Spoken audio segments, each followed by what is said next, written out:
Hai, Assalamualaikum adik kakak abik kakak. Ni adalah rumah banglo moden untuk dijual di Kampung Jambu Merah, Melo, unit corner lot.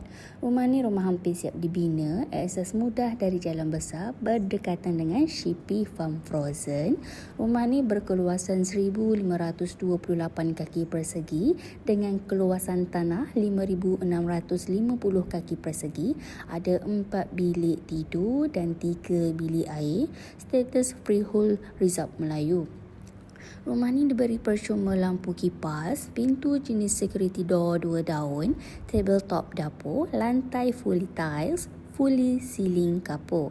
Rumah ni berdekatan sahaja dengan Masjid Al-Mukminin dalam 500 meter sahaja dan 750 meter sahaja dari jalan utama Kota Baru ke Kuala Terengganu.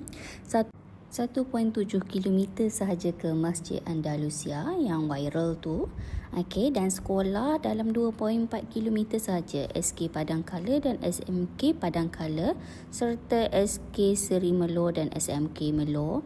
Dekat juga dengan Pekan Melo dalam 2.5 km sahaja.